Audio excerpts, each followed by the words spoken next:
know, I get it. I'm disappointed and I'm frustrated too. I mean, you dedicate yourself to something for so many hours and you get yourself so excited, and then we sit down to watch Blood and Guts, and I saw blood, but I didn't see any guts. I was expecting somebody to get a sword, stab it into somebody else's chest, and then see guts fall all over the ring, and only then would I have been a happy wrestling fan.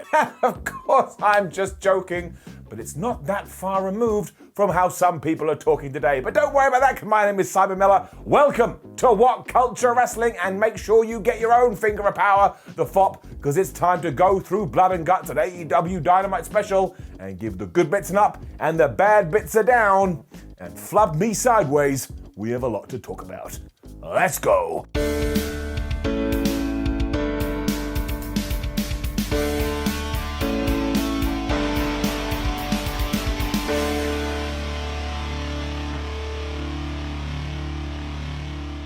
AEW started with more real fans than they've had in ages, 2 rings that were set up the entire time, Michael Nakazawa with a laptop and Don Callis lying his ass off, and I sat there and I was like, man, I am pumped for this. We also began with Eddie Kingston and Jon Moxley taking on Kenny Omega and Michael Nakazawa, with Kenny Omega attacking the good guys as they were making their entrance. And the reason this had more meaning to it is because seconds beforehand, Don Callis had gone, well, Kenny Omega's not even here, so what a piece of trash that guy is. Ken and Mike then used this in order to beat up Eddie Kingston when they got to the ring, but then Jon Moxley recovered and made the save, and then they were just throwing each other into everything they could. The theme of this one, and basically the whole night, was carnage. In fact, there was so much going on, the referee was like, oh, I can't handle it, so they were distracted, which allowed Nakazawa to wham Eddie Kingston right in the balls. And then when it was Eddie versus Kenny Omega, they started chopping the absolute shit out of each other, when from nowhere Omega got bored and was like, nope, I'm gonna give you an insecurity. Kingston was able to come back from that and hit a massive clothesline onto the AEW World Champion, and then the finest moment of my life happened, because he tabbed in Jon Moxley,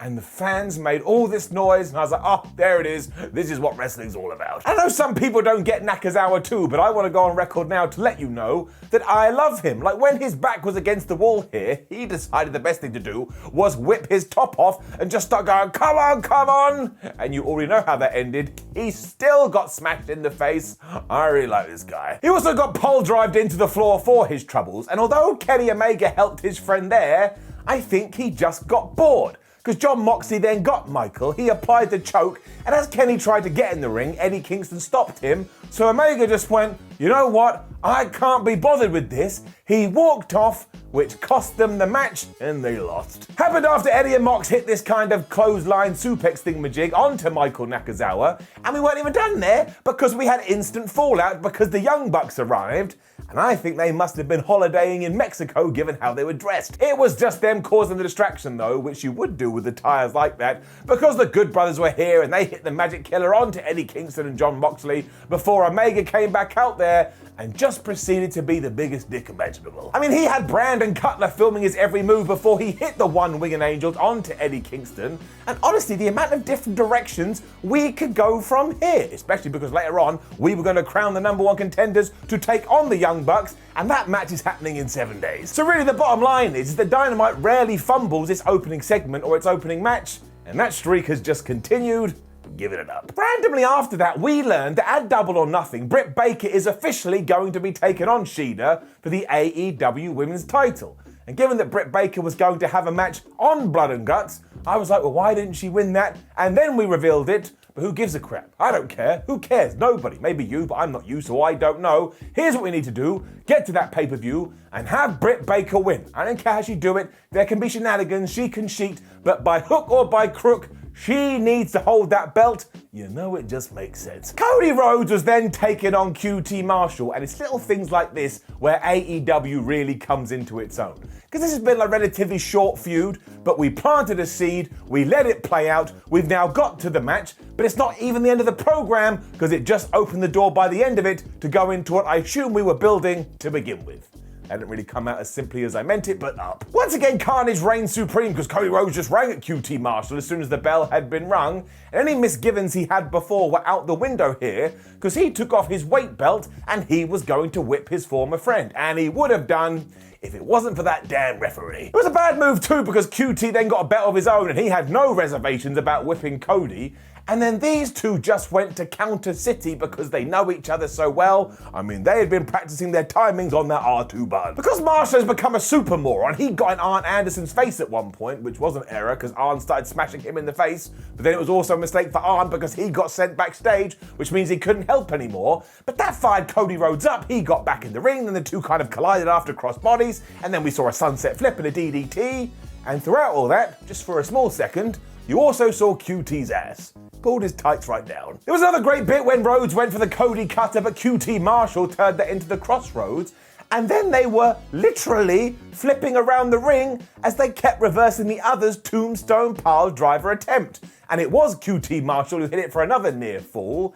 And I don't know what it is about the tombstone pile driver. Every time I see it, excited noises just come out of my mouth. Wait, no, my brain just recalled what I said. QT Marshall didn't hit it, Cody Rhodes hit it, but then Q2 was so dazed, he walked into a crossroads which got another crazy 2.999999, and then Cody showed us what he'd learned over the last few weeks, because even though a couple of months ago he said he'd never do this, he put the figure 4 on QT Marshall, and QT Marshall had no choice but to tap out. So this was really simple but effective stuff, and that's of course because it was building to something else, because afterwards Cody was bleeding for some reason, and out came Anthony Ogogo with his punch gun thing. He slammed Cody right in the stomach, Rhodes fell down, and then Anthony Ogogo, my man Anthony Ogogo, took the United Kingdom flag, the Union Jack, and he laid it over Cody's kinda dead body. So that's where we're going next, and I massively appreciate this because now we're using all of it to put new guys over. And look, I am an Englishman, a United Kingdom person, and while I don't really care about that most of the time,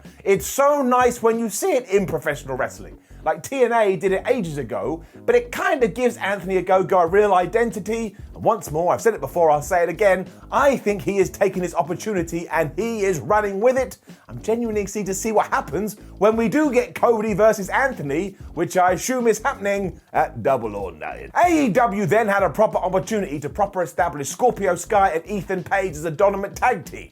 I know they've done a lot on Dark, but this was about Dynamite, and they hit a home run.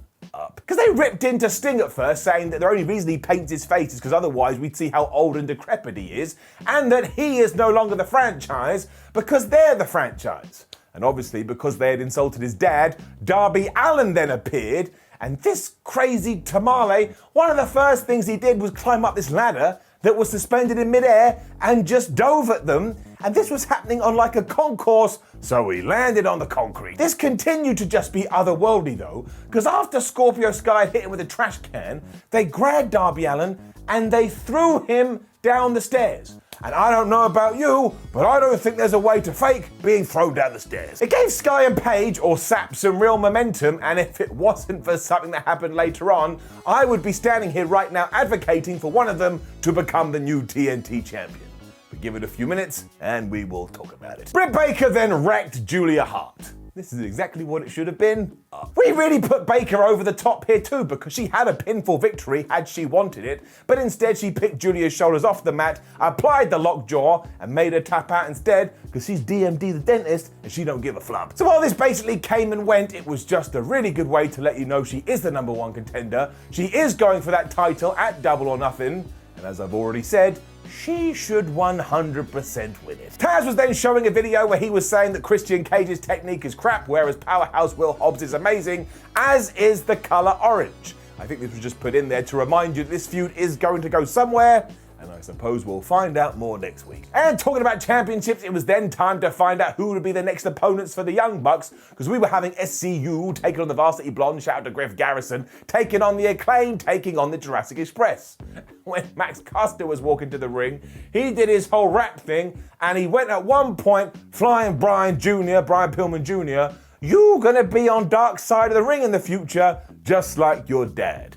I laughed. I was like, man, that's controversial. Otherwise, this was just really enjoyable. And what can I say? People were just sort of blind tagging everybody else to begin with, which then annoyed everybody else. So the tag klaxon sounded early, and everybody was in there. By the time it calmed down, the last two guys were Christopher Daniels and Anthony Bowens. Luchasaurus got bored of that though, so he tagged in himself, and he just ruined everybody, including grabbing Kazarian and chokeslamming him onto the Varsity Blondes. And what's more, that just has to hurt. It's a human being chucked onto another human being. It actually saw Jurassic Express have the thing won when they hit dual DVDs, but Christopher Daniels broke that one up. And then Kazarian was here, and he was hitting the most devastating move in all of sports entertainment onto Brian Pillman Jr. for a close near toe. I think Brian kind of felt slighted by that, so being an experienced wrestler, he then tried his own version of the most devastating move in all of sports entertainment, but that didn't work.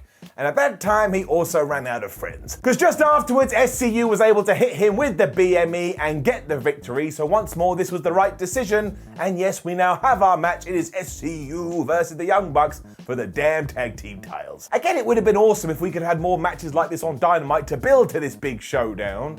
But look, I suppose they are going to break up next week. I imagine AEW will do that quite well. And once more, this was just fun stuff. Up. We then had a video reminding us that Jon Moxley is going to be taking on Yuji Nagata soon. And this was so well done. And the promo Jon Moxley cut, my word, he knows what he's doing. And for all you Forbidden Door fans out there, yes, they talked about New Japan Pro Wrestling, so open it up and step on through. I'd also totally forgotten that on Blood and Guts, we were also going to find out who the #1 contender for Kenny Omega's title at the pay-per-view was going to be. So I was exhausted by this point. I was like, oh my gosh, there's so much information. But out came Tony Schiavone, and out came the cleaner. The first thing he did was pretend that he was so excited for our main event, although clearly he couldn't give two hoots. And that's why I really like this character, because he is just such a moron. And as it turned out, we were going to use the rankings. All those people out there that go, I can't believe it, AEW never used the rankings. Well, they are, which is why next week, on what must be the most loaded Dynamite in ages, we are getting Pac versus Orange Cassidy to decide who's gonna take on Ken. Now, given that these two have history and that Pac beat Orange Cassidy, Kenny Omega was like, well, this is a waste of time. Why don't we just give it to Pac? But obviously the piece of fruit didn't like that, so he came out and he got in Kenny Omega's face. I mean, seriously, how far has this gimmick come? Kenny then continued to laugh because he was like, you're a joke. You're absolutely nothing. Why are you even bothering? And he even took the sunglasses off of Orange Cassidy's face and put them on Michael Nakazawa. I mean, can you think of anything more insulting? I mean, he may as well have called Orange Cassidy AEW's pet, but that's why I thought this worked so well. There's a lot of people wound up right now going, Kenny Omega didn't show any kind of respect for Orange Cassidy. But that's exactly the point. Kenny Omega doesn't care, and I'm going to make my prediction now. Orange will beat Pac next week somehow, meaning at Double or Nothing, it will actually be Kenny Omega versus Orange Cassidy. And you told me you saw that coming. Well, you'd actually be me, because you can find an WhatCulture video where I predict that Orange Cassidy will be the AEW champion by the end of 2021. So I've got that massively wrong. But even then, people said, Simon, he won't even have a title match. I came up trumps and it's getting it up. Right, back to what I referenced earlier. Why do I not want Scorpio Sky or Ethan Page to become the brand new TNT champion? Because I want to give it to Miro. Because he was out for an interview here and we just kept it simple. He has a contract to take on Darby Allin next week for the TNT title. If Darby Allin can't make it after he got thrown down the stairs, he will forfeit this championship belt. But Miro doesn't want that because he wants to destroy Darby Allin. And he may have had the best go-home line I have heard in 72 years. Because he said next week the world finds out what happens when a man who doesn't care about dying meets another man who doesn't care about killing him. I think I butchered that a little bit, but it was so powerful, it gave me goosebumps. And admittedly, in that man, I was like, man, Miller, you're such a nerd. But this is the rehab of the Miro character I've wanted for ages, and he should win this, and then he should win every single match until wrestling just vanishes into the abyss. And yes, sure, having the Kenny Omega Miro interviews back to back was a little bit like, man, we probably could have shaken that up a bit. But if that is your biggest problem today, well, you should be a happy chap. As promised too, it was then time to dedicate a significant portion of this Dynamite to the Blood and Guts match.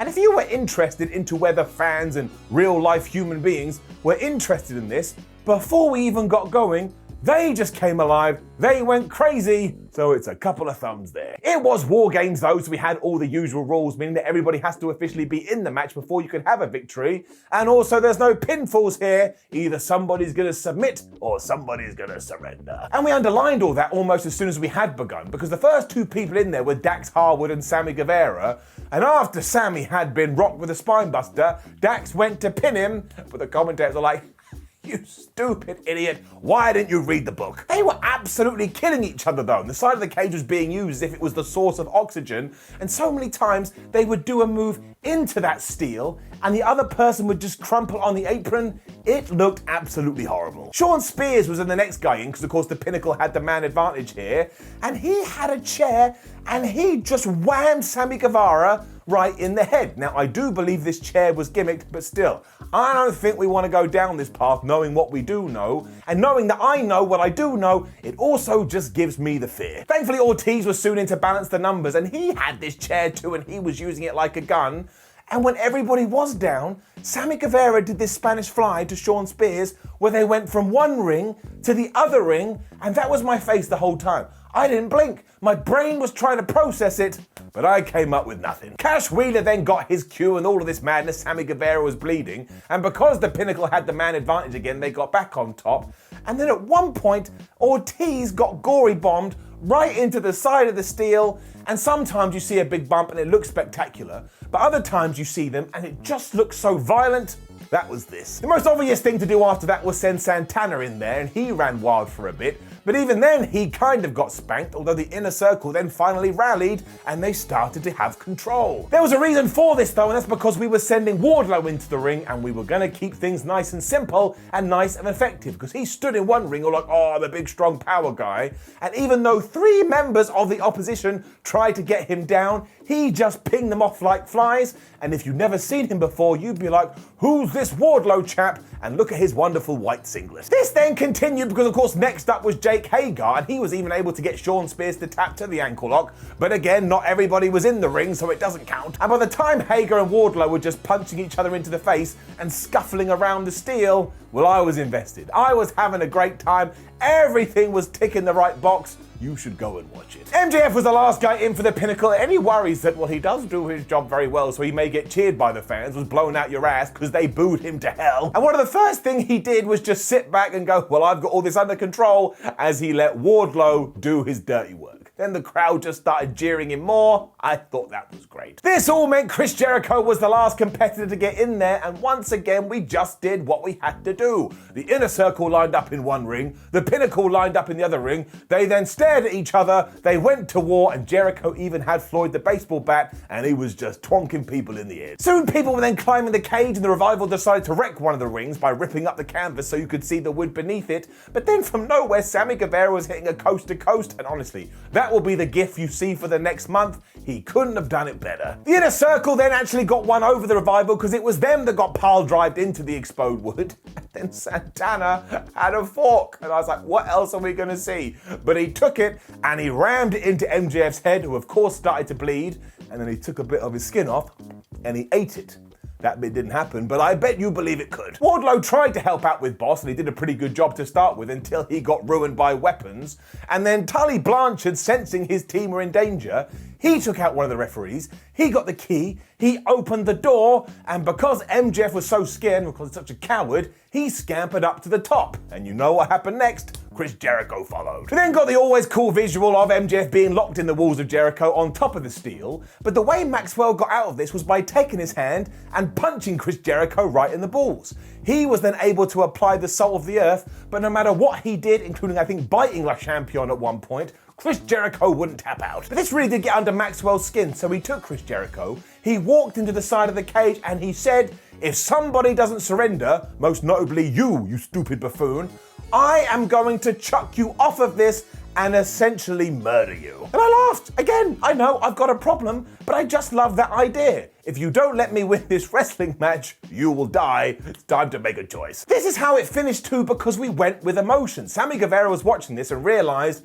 well, I don't really want my buddy to die, so he said that he surrendered, and the Pinnacle got the win. And I liked all of this too, because while when it comes to these kind of stipulation matches, you expect high spots or crazy things, what we actually did here is that we kept it to personal beef, and we just kept it to being really down and dirty and brutal, and that's why I think it felt quite fresh. But as ever, there was more. MJF was never going to let it lie there though, so he took Jericho, he chucked him off the top of Blood and Cuts, and poor Chris went flying down as he crashed into this structure that had been placed at ringside. And yes, could you tell that it was padded? Absolutely. But when Matt Hardy legitimately knocked himself out, everyone was like, oh, I can't believe I don't want to see it. And now we go out of our way to protect 50-year-old Chris Jericho, and everybody is like, well, I can't believe I don't know what's going on. What do you want? Do you want AEW to actually allow these two people and everybody involved to kill each other? What are you, a Philistine? How can you be mad that a real person wasn't chucked from the ceiling onto the concrete below? And I get it, sure, yeah, we could have used a different camera angle or something like that. This was nowhere near as bad as the botched explosion we got a couple of months ago,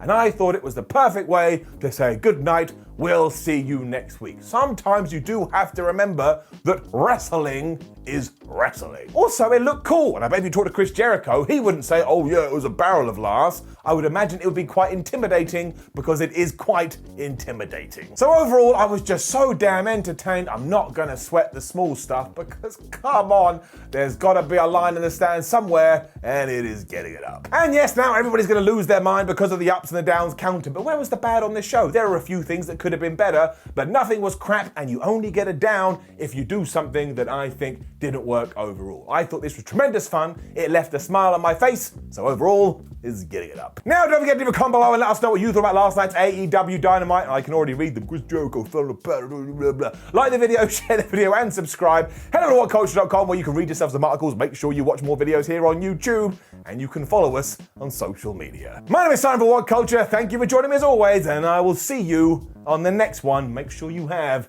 a great old day.